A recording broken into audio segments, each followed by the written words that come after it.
गोंगजे बस गलती से यात्री का चम्मच गिरा दिया, लेकिन उसने जानबूझकर मेज पर रखे कप को गिरा दिया। हालांकि उसकी बांह झुलस गई, फिर भी शीशी गुस्सा दिखाने की हिम्मत नहीं कर पाई, क्योंकि वह न केवल इस विमान की मालिक थी बल्कि ऊंचे स्थान की रानी भी थी। समझा गया था कि शीशी को डराना आसान है, लेकिन उन्होंने सोचा नहीं था कि वह अपनी चाल चल देगी। उसने अपनी हील्स कॉफी में डुबोकर मिलाई और रानी को पेश कर दी, और तभी उसे अचानक शीशी की उंगली में लगी लाल रूबी की अंगूठी दिखी, जो उसकी अंगूठी जैसी थी।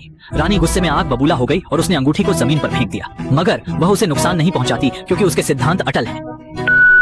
गुस्से से शीशी का गुस्सा पैर की उंगलियों तक पहुंच गया। रानी से बदला लेने के लिए उसने पाया कि रानी समुद्री जीवों से एलर्जी थी, तो उसने जानबूझकर समुद्री खीरा नूडल्स बनाए। परोसने से पहले समुद्री खीरे को हटा दिया और फिर बिना किसी भावना के नूडल्स रानी तक पहुंचा दिए। वह सिर्फ सबक सिखाना चाहती थी, लेकिन रानी ने पहले ही निवाले में खांसना शुरू कर दिया। इससे पहले कि शीशी कुछ समझ पाती, रानी का चेहरा रेड ब्लॉचेज से भर गया, लेकिन सौभाग्य से विमान गंतव्य पर पहुंच गया। उसे जल्दी से अस्पताल ले जाया गया, लेकिन शीशी को लगा कि उसकी चाल का पता नहीं चलेगा। पर दूसरे दिन ही उसे पता चला कि रानी को एलर्जी के इलाज में असफलता मिली और रानी की मौत हो चुकी थी। रानी की विशिष्ट पहचान के कारण उसके शरीर को उसी दिन वापस भेजना अनिवार्य था। शीशी ने देखा कि रानी का शरीर विमान पर लाया गया, और यह सोचकर वह डर से कांप गई। उसकी मदद अब कोई नहीं कर सकता था, क्योंकि मरने से पहले रानी ने कहा था कि शीशी की यह जिम्मेदारी होगी कि वह अकेले उसके शरीर की रक्षा करे। जैसे ही रात घिरी, विमान ने वापस उड़ान भरी। मौसम खराब था और विमान में भारी उथल पुथल हो रही थी, और इसी वक्त रानी का शरीर अचानक अपनी सीट से गिर पड़ा।